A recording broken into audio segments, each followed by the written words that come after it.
Hey folks, this is Adam Anderson, and this behind the balloon is Carrie Anderson, and we're wishing everyone a happy Mother's Day today. Is it backwards on your screen now that we're live? I don't know. Anywho, happy Mother's Day, and thanks for joining us. This is the live this week for Whole Life Entrepreneurship. We have pretty much settled on whole life entrepreneurship being a guide towards bringing your best self to your business and your life. Yes? Yeah. It was kind of a crazy week, huh?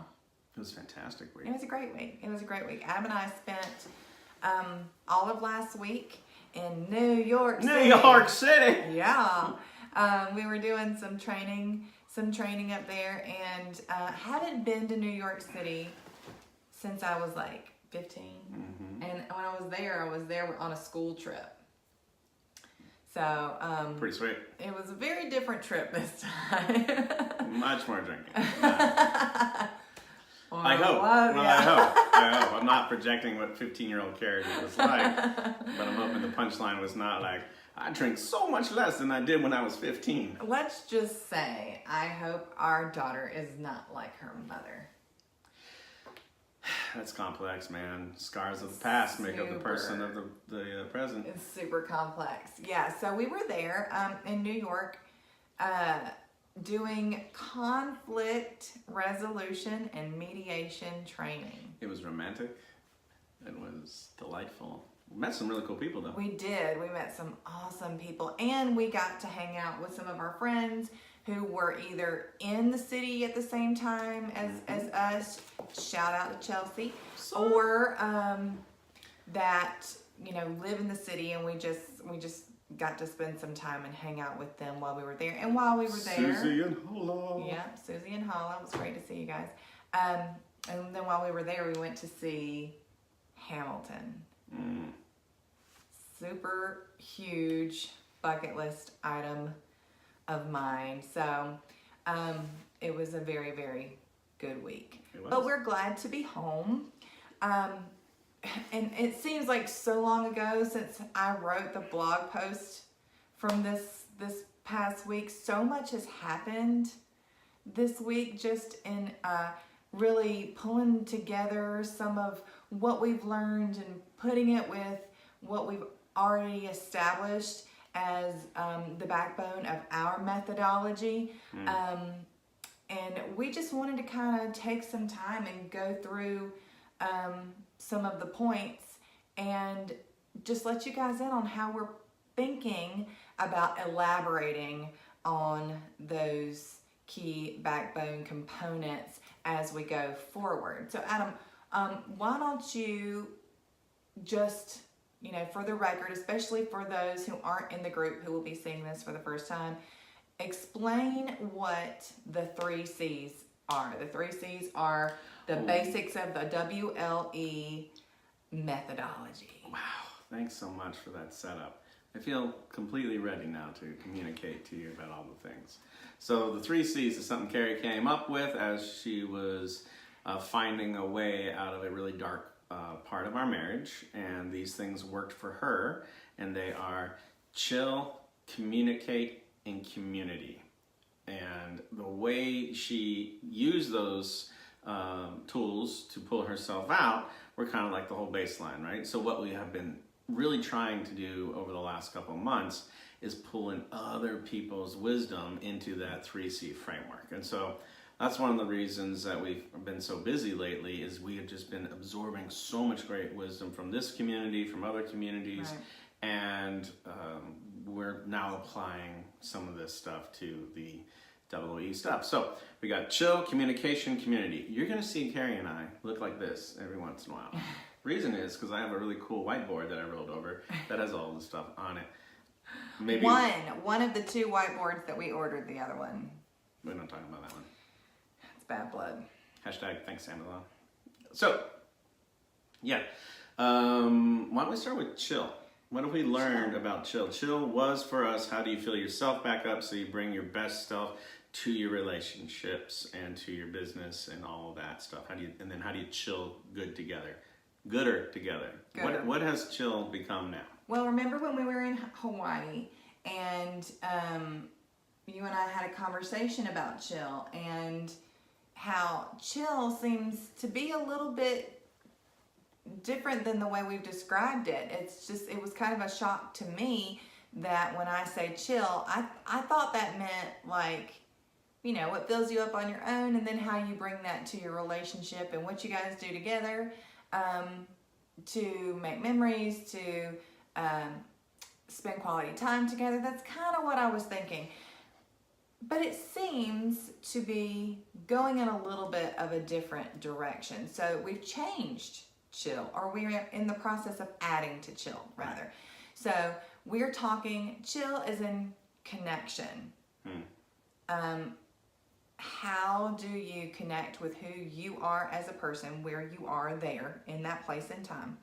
And how do you connect with your partner or your primary relationship? And then how you bring that to the world as a whole. So yes, it is about how you fill yourself up, but then also how you're pouring that in to other areas of your life.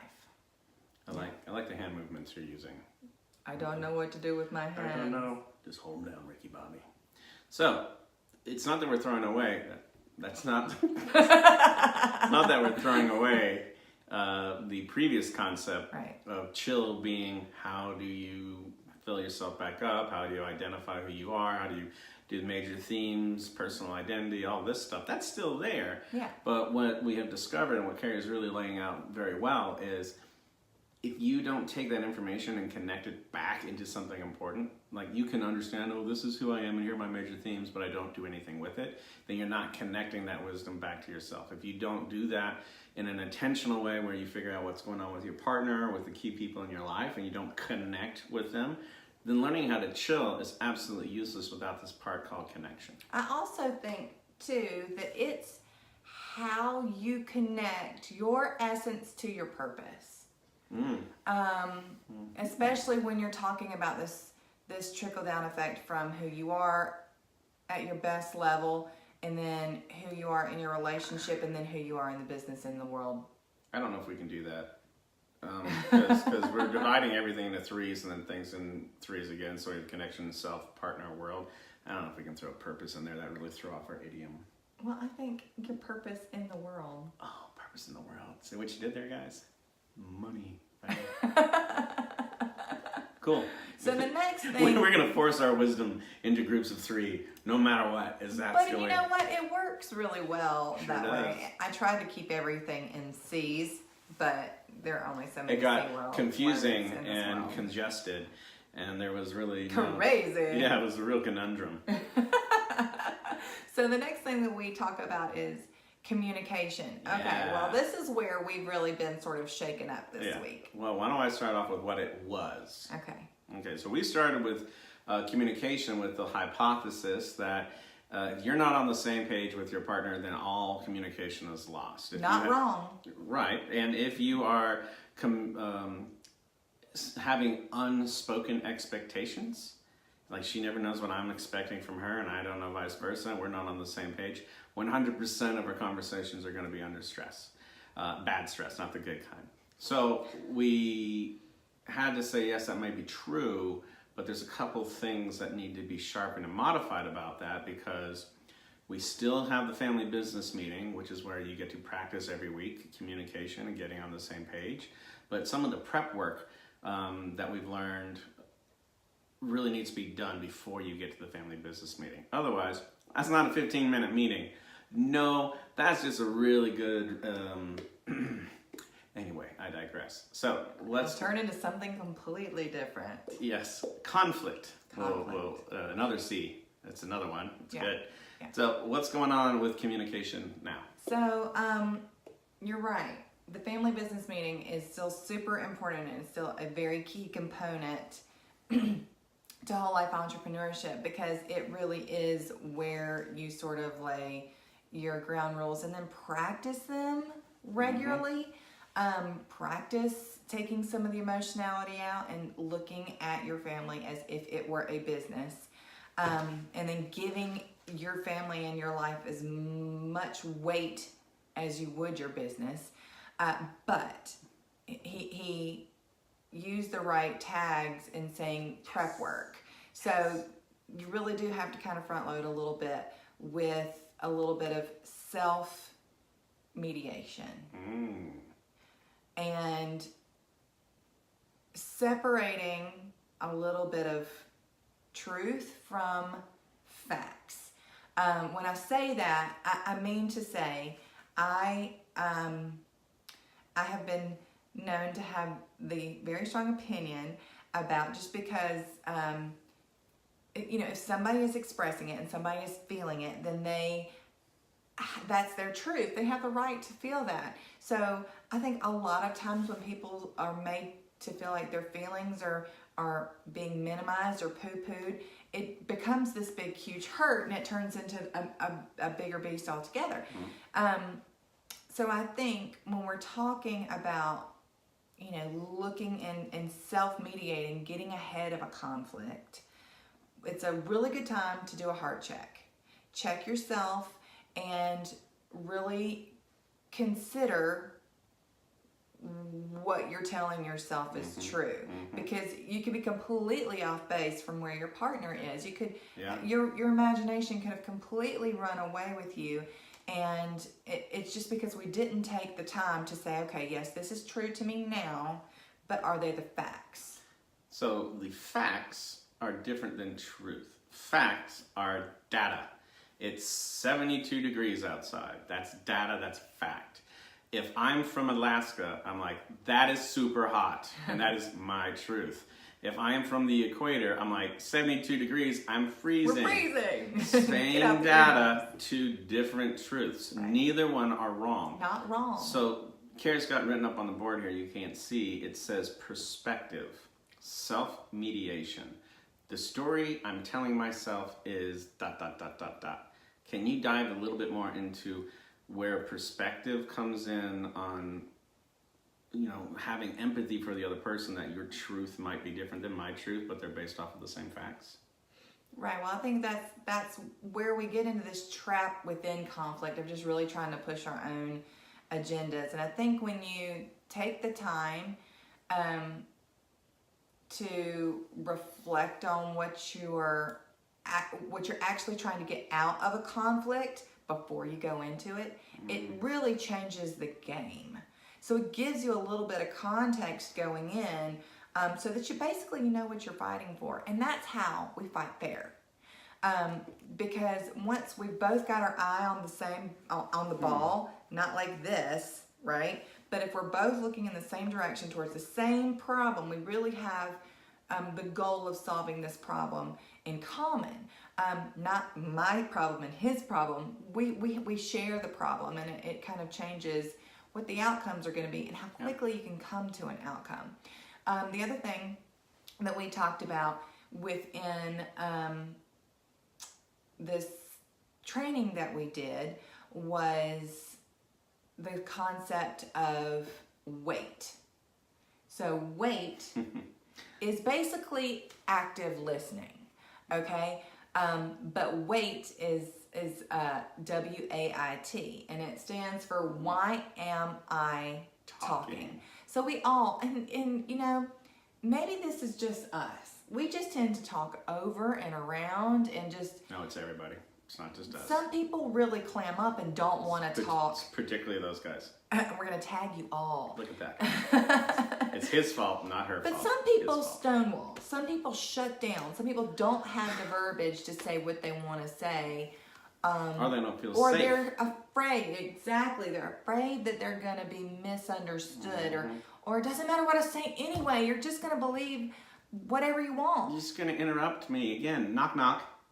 Who's there? Interrupting. That was awful. All right, so one of the tools that we've now been given... Wait a minute.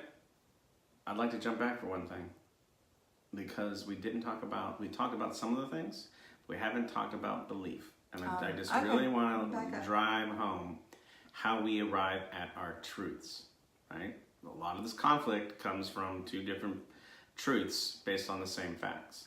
And so a fact becomes your truth when you filter it through the lens of your beliefs.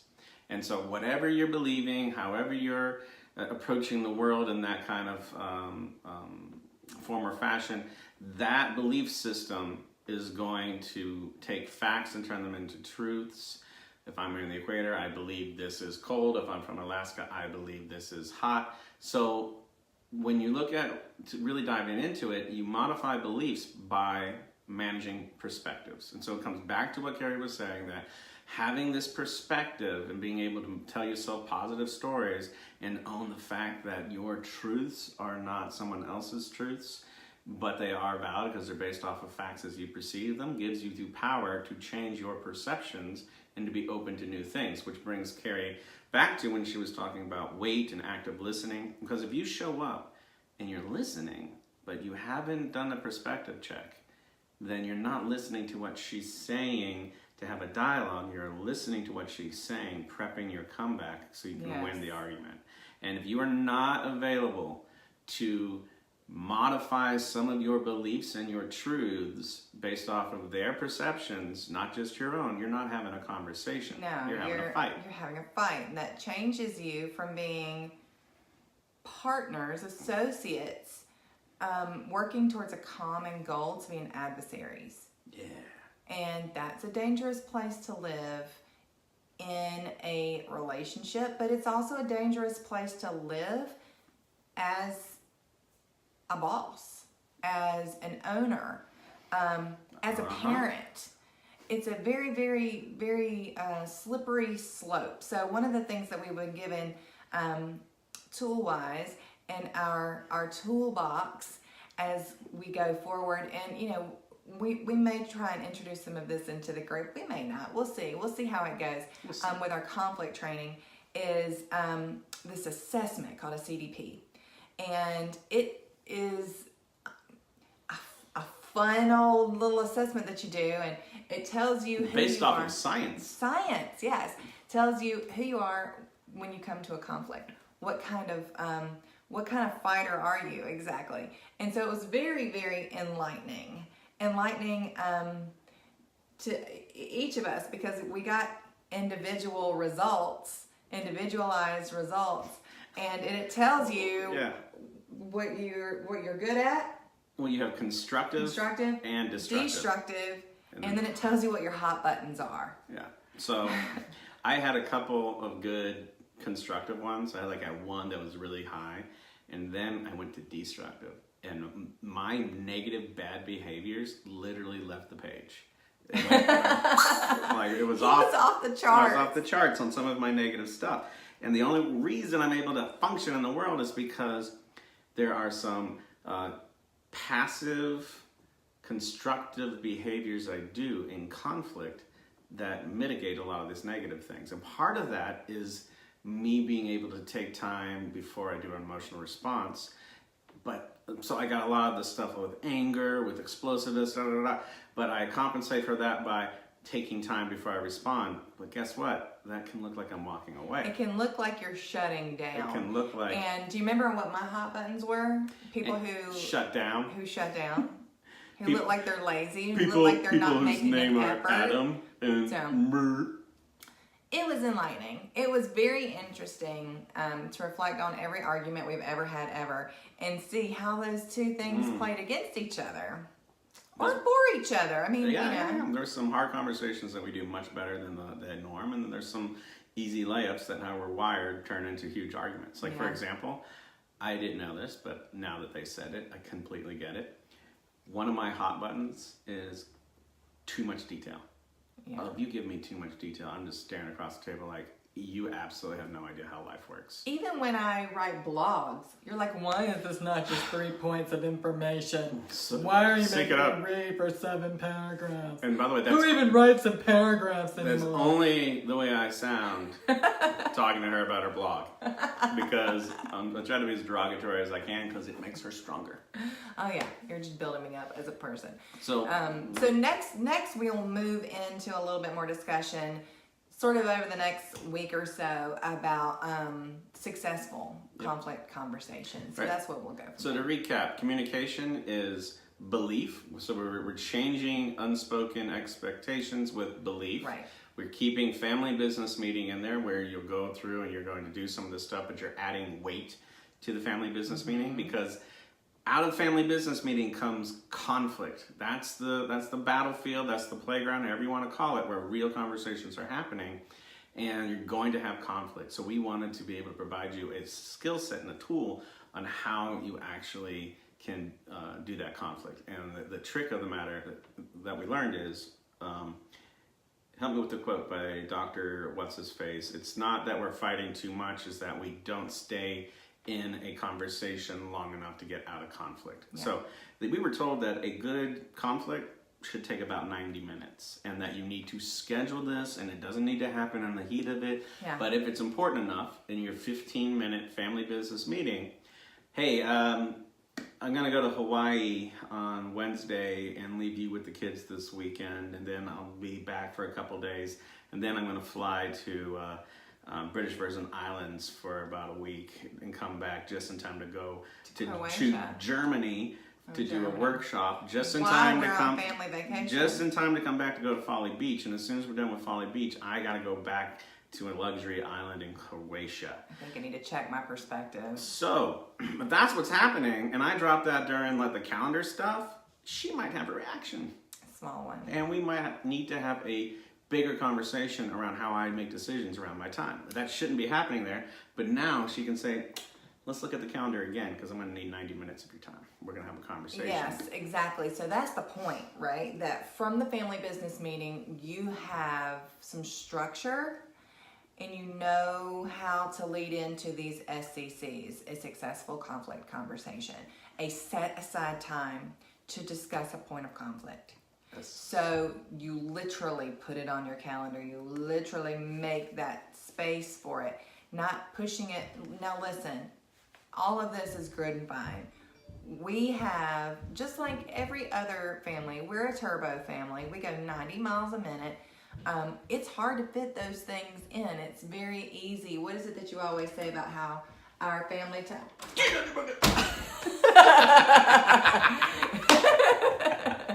I heard him coming. Dum, dum, dum. I'm an 8-year-old with heavy feet. He does not want to be on Facebook, so he'll escape as quickly as possible.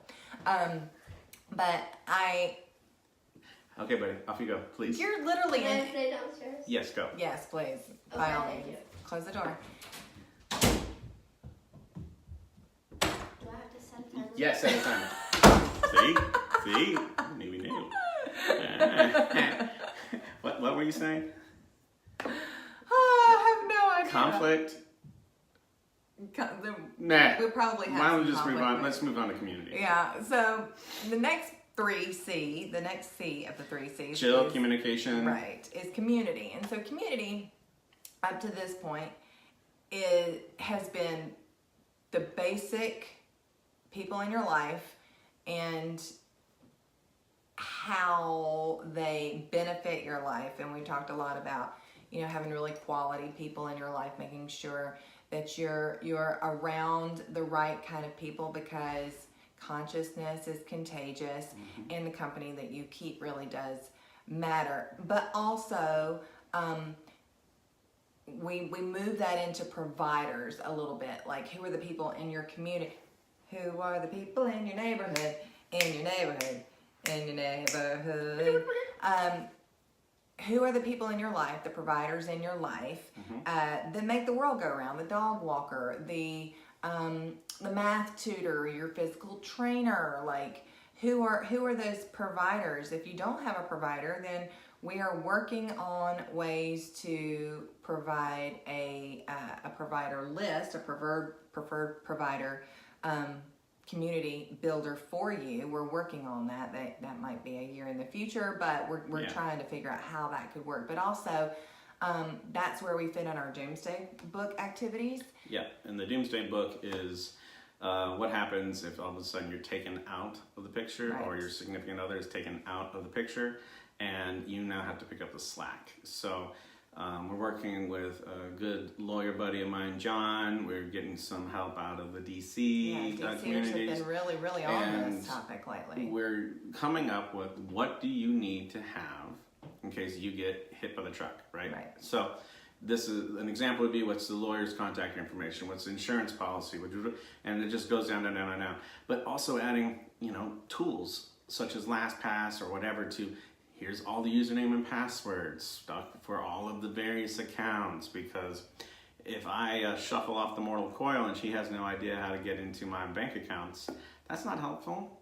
That's not helpful. No. So there's the Doomsday Book and a detailed description of all of the people who help make your life run.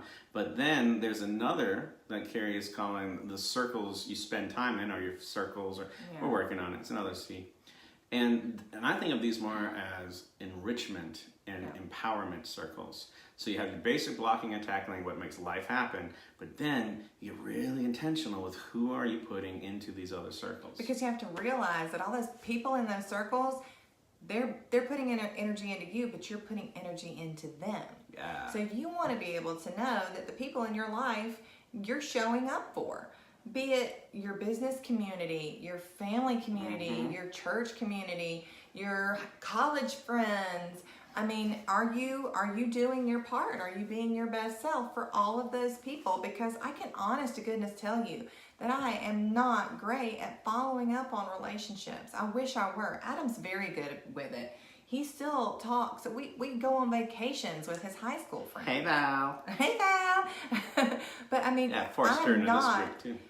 I actually had last night a 20-year high school reunion that I missed. Did you miss it, or did you choose not to go? I guess I could have pushed myself to go, but we had just gotten back from New York at like 2 p.m. I was perfect time to go to a high school reunion. Perfect Sorry, we just came back from Hamilton. Just New York. Oh, what are you doing? Yeah. Oh, man, you're still working at that place.